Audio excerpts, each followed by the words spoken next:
লুকুৱাই লাভ নাই। অমৃতপ্ৰভা আৰু জুবিনৰ মাজতো হোটেলৰ বন্ধ ৰুমত দুৰাতি যৌনলীলাই চলিছিল।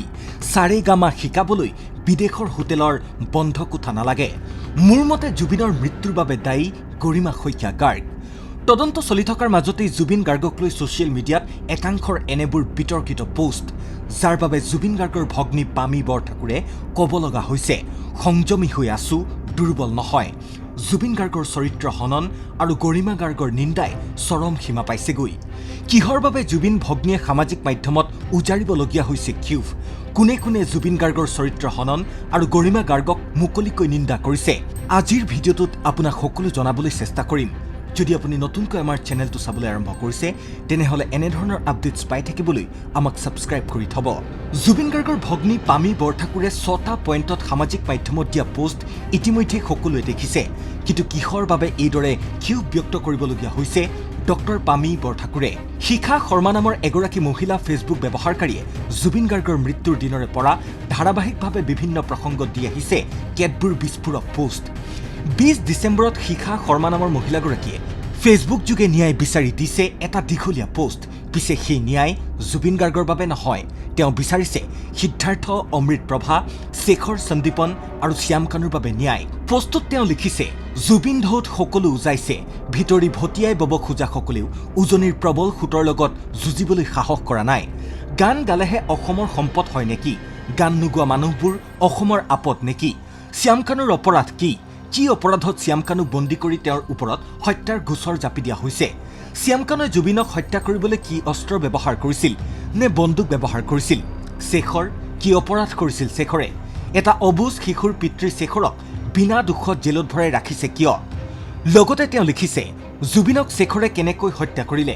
শেখৰে জুবিনক হত্যা কৰা কোনে দেখিছিল? আই উইটনেছ কোন? জুবিনৰ লগত যোৱাটোৱেই সন্দীপনৰ ভুল আছিল নেকি? পোষ্টত শিখা শৰ্মা নামৰ মহিলাগৰাকীয়ে লগতে লিখিছে, অসম পুলিচত DSP চাকৰি পাব পৰাকৈ সক্ষম সন্দীপন অসমৰ সম্পদ নহয় জানো? সন্দীপনৰ শিক্ষা, গুণ, সক্ষমতা এইবোৰ এজন গায়কৰ তুলনাত একোৱেই নহয় নেকি? সন্দীপন মিছা গোচৰত জেলত থাকিব লগা হৈছে কিয়? কাক ভালৰি লগাবলৈ জুবিন মৰাৰ কাৰণে এই 5জন অসমীয়াক নৰক যন্ত্ৰণা ভোগাইছে অসম চৰকাৰে? কিয়? কিহৰ ইমান নিকৃষ্ট ৰাজনীতি? কেৱল ইমানেই নহয়, অমৃতপ্ৰভাৰ সমৰ্থনত শিখা শৰ্মা নামৰ মহিলাগৰাকীয়ে লিখিছে, অমৃতপ্ৰভা এজনী যুৱতী, চকুত সপোন, বুকুত আশালৈ পৃথিৱীলৈ আহিছিল তাই। মাক দেউতাকৰ বাবে আদৰৰ জীয়ৰী, এটা সংস্কৃতিবান পৰিয়ালৰ জীয়ৰী। জুবিনৰ সহায় নোহোৱা হ'লেও তাই গান গাই নাচি নিজক প্ৰতিষ্ঠা কৰিব পাৰিলহেঁতেন। কিন্তু বাটতেই কেনা লাগিল। শ্বৰ্টকাট বিচাৰি জুবিনৰ লগত গান গাবলৈ গৈ আজি তাই সতীত্ব হেৰুৱালে। এই পৃথিৱীত কোনো বিবাহিত পুৰুষে এজনী মহিলাক গীতা ভাগৱত পঢ়ি শুনাবলৈ হোটেলৰ ৰুমত নিশা একেলগে নাৰাখে। সিমান ভদ্ৰলোক এই ধৰাত নাই। হোটেলৰ বন্ধ ৰুমত এজন বিবাহিত পুৰুষে পত্নীক ফাঁকি দি পৰনাৰীক লগত লৈ কৰা কামটো হ'ল যৌনতা, কেৱল যৌনতা। তাত লুকুৱাই একো লাভ নাই। মহিলাগৰাকীয়ে লগতে লিখিছে যে অমৃতপ্ৰভা আৰু জুবিনৰ মাজতো হোটেলৰ বন্ধ ৰুমত দুৰাতি যৌনলীলাই চলিছিল। তাক সোপা দি লাভ নাই। সাৰেগামা শিকাবলৈ বিদেশৰ হোটেলৰ বন্ধ কোঠা নালাগে। কোনেও কাৰো চৰিত্ৰ হনন কৰিব নোৱাৰে, যেতিয়ালৈকে ৰেজিষ্টাৰ্ড তথ্য প্ৰমাণেৰে মানুহে নিজৰ চৰিত্ৰৰ ইতিহাস নিজেই বজাৰত মুকলি কৰি নিদিয়ে। এই পোষ্টৰ পাছতেই 20 ডিচেম্বৰৰ নিশা জুবিন গাৰ্গৰ ভগ্নী পামী বৰঠাকুৰে প্ৰকাশ কৰিছে প্ৰতিক্ৰিয়া। অৱশ্যে কাৰো নাম উল্লেখ কৰা নাই যদিও পামী বৰঠাকুৰে এনেধৰণৰ বুবু বাবাৰেই যে উত্তৰ দিছে সেয়া সহজে অনুমেয়। য'ত তেওঁ লিখিছে, এই কথাখিনি লিখিবলৈ বাধ্য হৈছোঁ কাৰণ জুবিন গাৰ্গৰ চৰিত্ৰ হনন আৰু গৰিমা গাৰ্গৰ নিন্দাই চৰম সীমা পাইছেগৈ, যাৰ ফলত গৰিমা গাৰ্গ বাৰে বাৰে অসুস্থ হৈছে। কি আখৰিক ফূৰ্তিৰ কাৰণে এয়া মুখা পিন্ধা বন্ধু আৰু অনুৰাগীয়ে কৰিছে মই বুজাত অপৰাগ। 2 নম্বৰ পইণ্টত তেওঁ লিখিছে, আমাৰ যুঁজ হৈছে ন্যায়ৰ যুঁজ। জুবিন গাৰ্গৰ বাবে ন্যায়ৰ যুঁজ। পৰচৰ্চা আৰু নিন্দাই ন্যায় নিদিয়ে। জুবিন গাৰ্গৰ বিকল্প নাই, তাক বিচাৰিও লাভ নাই। কিন্তু জুবিন গাৰ্গে যি সাহস আৰু মানৱীয়তাৰ বীজ প্ৰতিজন অসমীয়াৰ প্ৰাণত প্ৰতিষ্ঠা কৰি গ'ল, সেই অলপ অলপ জুবিন গাৰ্গ নিজৰ মাজত জগাই তোলক। তেতিয়াহে অসম আৰু অসমীয়া বাচিব, জুবিন গাৰ্গে ন্যায় পাব। গৰিমা গাৰ্গে চাৰ্জশ্বিটখন লৈ সন্তুষ্ট হ'ল বুলি কেতিয়া ক'লে? তেওঁ কৈছিল যে মূল অভিযুক্ত কেইজনক দিয়া ছেকশ্যন আৰু ছাব ছেকশ্যন কেইটা আমি ভাল পাইছোঁ। চাৰ্জশ্বিট আমি এতিয়ালৈকে পঢ়িবলৈ পোৱা নাই। যেতিয়া ছিগনেচাৰ চিল মৰা কপি পাম তেতিয়াহে পঢ়িম। সন্তুষ্টি অসন্তুষ্টিৰ কথা নাই ইয়াত।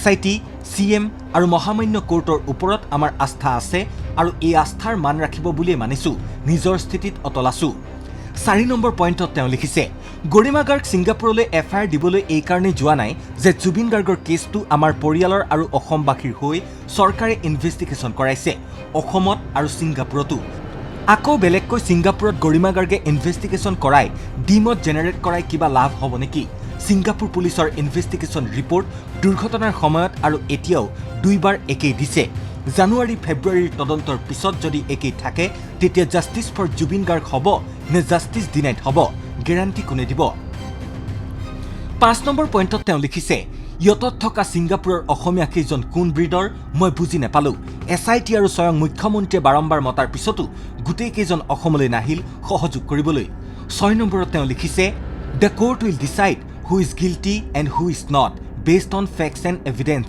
অভিযুক্তসকলক নিৰ্দোষী বুলি আগতেই অপপ্ৰচাৰ নচলাব জুবিন গাৰ্গৰ ভগ্নী বা পত্নী হোৱা সহজ নহয় যিকুৰা জুই যোৱা 3 মাহে জ্বলিছে তাৰ উত্তাপ আৰু বিষাদ তিলমানো কমা নাই বৰঞ্চ বাঢ়িছেহে আপোনালোকে নুবুজিব কাৰণ আপোনালোকৰ জীৱন এতিয়া নৰ্মেলাইজড হৈ গৈছে ফূৰ্তি কৰিছে ৰীল বনাইছে বদনাম গাইছে কিন্তু আমাৰ জীৱন স্থবিৰ হৈ গ'ল এটা তাৰিখত জুবিন গাৰ্গ অসমৰ কাৰণে আশীৰ্বাদ স্বৰূপে আহিছিল আমি ভাগ্যৱান তেওঁক উদযাপন কৰক সৃষ্টিৰ জৰিয়তে মানৱীয়তাৰ জৰিয়তে কিন্তু ৰাজনীতি কৰি নহয় লগতে পামি বৰঠাকুৰে লিখিছে জাষ্টিছ ফৰ জুবিন গাৰ্গ প্ৰকৃত অনুৰাগীসকলেহে লিখিব মুখা পিন্ধাবোৰে নহয় আপুনিও যদি জুবিন গাৰ্গৰ ন্যায় বিচাৰিছে তেতিয়া ভিডিঅ'টোত এটা লাইক কৰি দিব এনেধৰণৰ খবৰবোৰ পাই থাকিবলৈ আমাক ছাবস্ক্ৰাইব কৰি থব আৰু জুবিন গাৰ্গ সন্দৰ্ভত আমি যুগুতোৱা আছুতীয়া খবৰবোৰ চাবলৈ আমাৰ চেনেলটো এবাৰ ভিজিট কৰিব